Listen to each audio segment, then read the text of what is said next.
Hello my friends and welcome back to the rabbit hole and welcome to my review and 3-week results of using the e.l.f. Pure Skin Collection.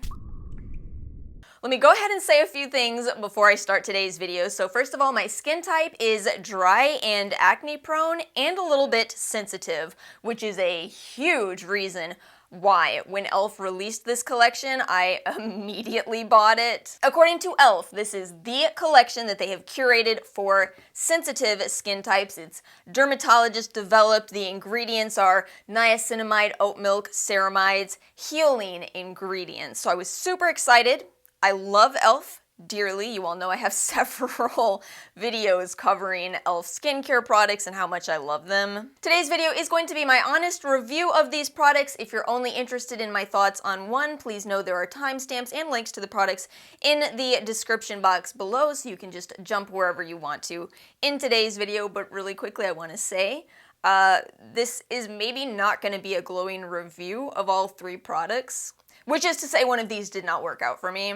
What makes doing honest skincare reviews difficult is that it's not just, this is how it's going to be for every person out there. They're very subjective. Our skin likes what it likes, and it may like something different from other people. So I always encourage you, don't take my review as that's how it's going to be for me too. Instead, know that that's how it worked out for my skin. Truthfully, tested over a longer period of time, but it could be completely different for other people. And in fact, it is. I've already looked at the e.l.f. website. There's people who are giving 5-star reviews to the product that I had to stop using. And you all probably know by now, if you have tried these products, please feel free to use the comment section below to share your experience, because again, we all do have different experiences with products. Okay, so what I'm going to do in today's video is start off by telling you about my experience with these products. So, I did buy all of these through the e.l.f. website. As mentioned, I got a 20% off discount, which I think they're still running. No, they're running a better sale now, of course. Some kind of Valentine's Day promotion. But anyway, I got 20% off, which meant the entire collection, an entire skincare routine was $24, which is why I love e.l.f. right there. I mean, talk about affordability, accessibility. I love it. All 3 of these products are, of course, for sensitive skin. They are all fragrance-free. They look non-irritating. So I was super excited about trying these. Now, for about my first week or so, I thought things were going fine. But I did notice that I had used the cleanser one morning, I used the toner, and my skin looked a little red. I remember looking in the mirror thinking, that's probably not a good thing. It's amazing how if any of you were to tell me, hey, this happened to me, my skin started looking red after using a product, I would tell you immediately stop using that product. You are probably having a reaction and it's probably going to get worse. Why is it? Tell me why it is that I could give others that advice, but I fail to give myself my own advice? So go figure, your girl used the cleanser and the toner the next day and my skin looked horrible. Oh my goodness. If you saw my Augustinus Bader trial, that's exactly what it looked like. Exactly what it looked like. I did not happen to be filming this, unfortunately, but I knew what was going on. I was having some kind of a reaction to either the cleanser or the toner. Based on the fact that it was happening after the toner but not after the cleanser, I decided to stop using the toner, which actually meant I had to hide it from myself. I'm not even kidding. I had to hide it from myself. I had to push it to the very back of my bathroom cabinet so I wasn't tempted. Amazing. It's amazing. And the problem with having acne-prone skin and also having sensitivities is that the two kind of really amplify each other in their effects. So for the next basically 2 weeks, I have continued to have breakouts on my skin, but no more redness. So I actually considered trying this one more time just to see what happens, but we're not going to do that. We're going to be smart this time. Let's see how my skin is looking at this point. Oh, I look tired. I look so tired. I kept dreaming last night that I was a muffler. I woke up exhausted. You'll see this big pimple here. I had a lot of little pimples here. This one, which scarred. Oh my goodness, so frustrating. But we're back on track, which makes me think these 2 products are okay for me. Let's go ahead and do a mini 1 week long review of the toner then, before we do anything else. So, the e.l.f. Pure Skin Toner with oat milk, aloe juice, and niacinamide.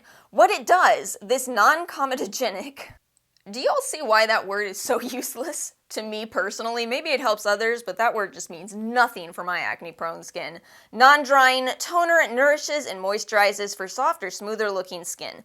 When we take a look at the ingredients, it is indeed a fragrance-free product. It has some ceramides in it. Those are wonderful ingredients for boosting your moisture barrier. It absolutely does have oat milk and aloe, both soothing ingredients, but it also does have some witch hazel. That's an ingredient that doesn't work out for everybody. I thought my skin is fine with it, but I will say it doesn't appear in too many products in my collection. It's just not, I don't think it's used that much. It isn't a stringent ingredient that, you know, if you grew up in the 90s, you're probably very familiar with, but yeah, we don't really use it a ton anymore. So I guess it is kind of surprising to see that ingredient in a formula that is highlighting sensitive skin, addressing concerns related to sensitivity.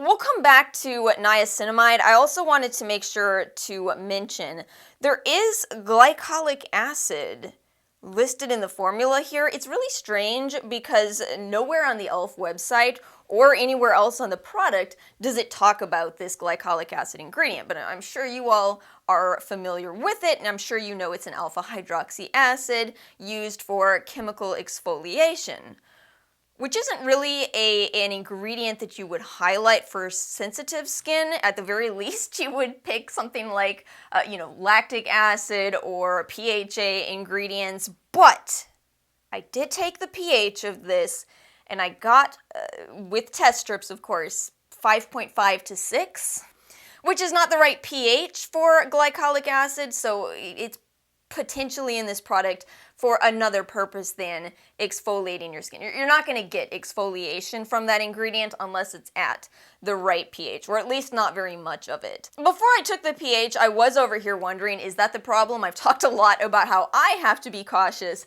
with chemical exfoliators, especially glycolic acid, so that was my first assumption, but when I took the pH, I started going, oh, that's probably not what's the core cause here.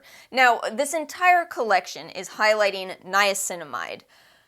Niacinamide is an ingredient that has been studied at about 2 to 4%. There's all kinds of products on the market now that have, niacinamide at up to, what are we at, 20%? I think I've seen niacinamide at 20% in some products. There's just no scientific literature that has studied that level, and there are a lot of, skincare experts that have expressed concern about whether we should just jump to these high percentages based off of literature that looks at lower levels. I've had the same concern. The reality is, every time I've had a 10% niacinamide product, I haven't loved it. I haven't loved it. I've either diluted it down or passed it along. So this got me wondering, is this just too much niacinamide for my skin? Am I having some kind of a reaction from an ingredient that works for me at low levels? Is it just at too high of a percentage? But alas, I feel like a detective over here who has not been given all of the information that I need to solve this crime. In the US, companies do not have to disclose percentages of their active ingredients or any ingredients whatsoever unless they're making acne treatment or treatment claims. So they don't. They don't tell us how much niacinamide is in here, which means ultimately I can only guess.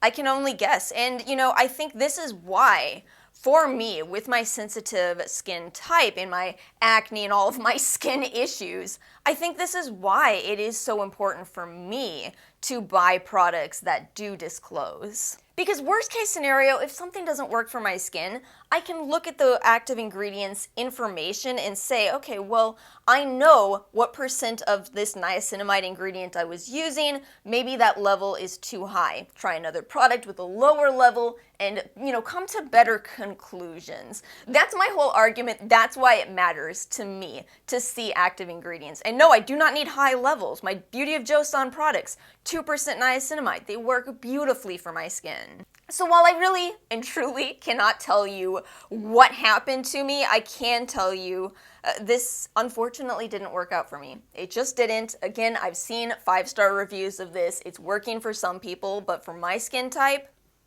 we're not going to touch that again. We're not. But that means I did have 2 more products that I was able to continue using. So let's talk about those next. We'll start with the e.l.f. Pure Skin Cleanser with oat milk, allantoin, and niacinamide. So this is an interesting cleanser. It's certainly a non-foaming and very gentle cleanser, which I tend to prefer. My skin does a lot better with these far more gentle cleansers. In particular, I really like, cream cleansers because I do have dry skin.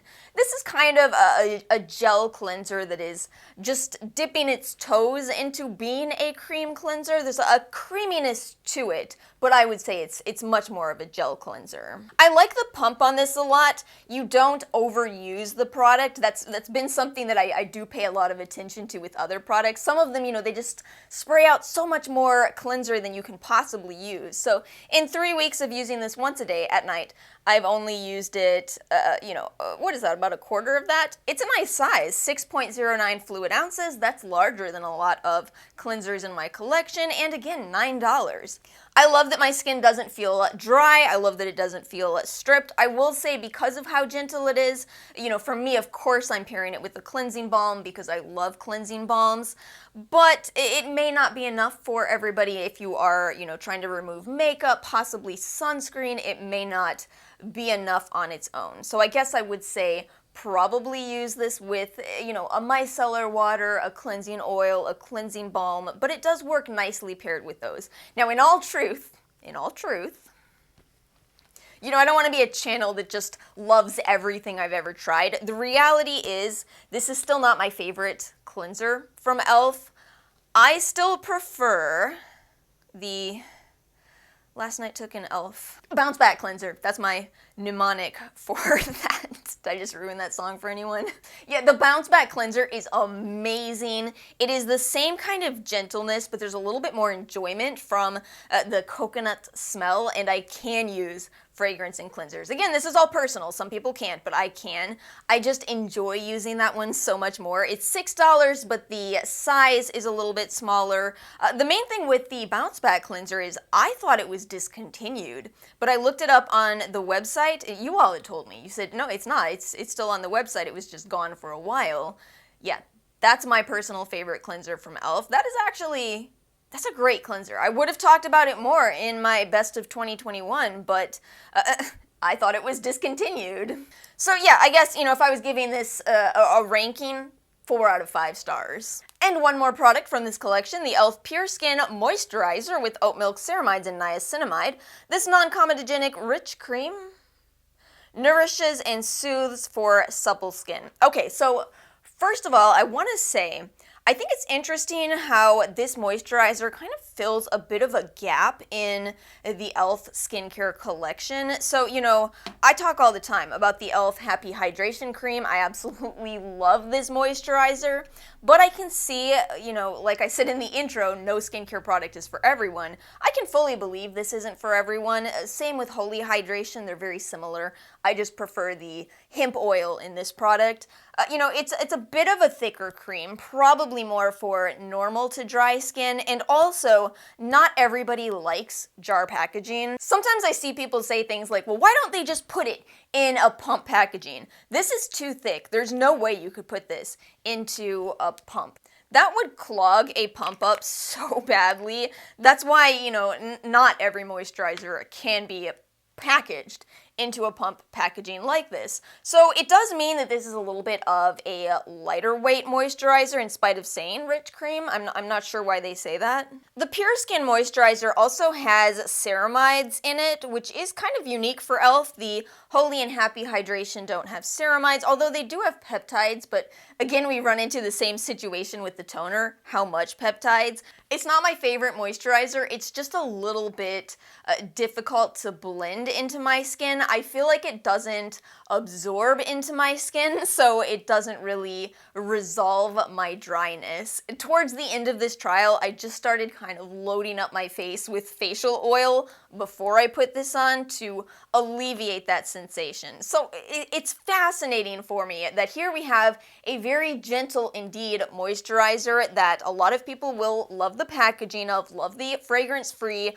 love the niacinamide and oat milk in here, and yet I just don't like the way it feels on my skin. And don't get me wrong, I don't hate it. You certainly can, spray your face with the toner first, and that will help to make it massage into your skin more easily. But, I've talked about this before. It's just kind of a personal pet peeve for me that I do want cosmetic elegance in my moisturizer. And for me, this one just fell a little short. For face creams, yeah, I am gonna say I would recommend specifically Happy Hydration again over that one. Again though, if you disagree, feel free to leave your thoughts in the comment section below. Now, one more thing I wanted to do before I close out this video, I did mention this in passing.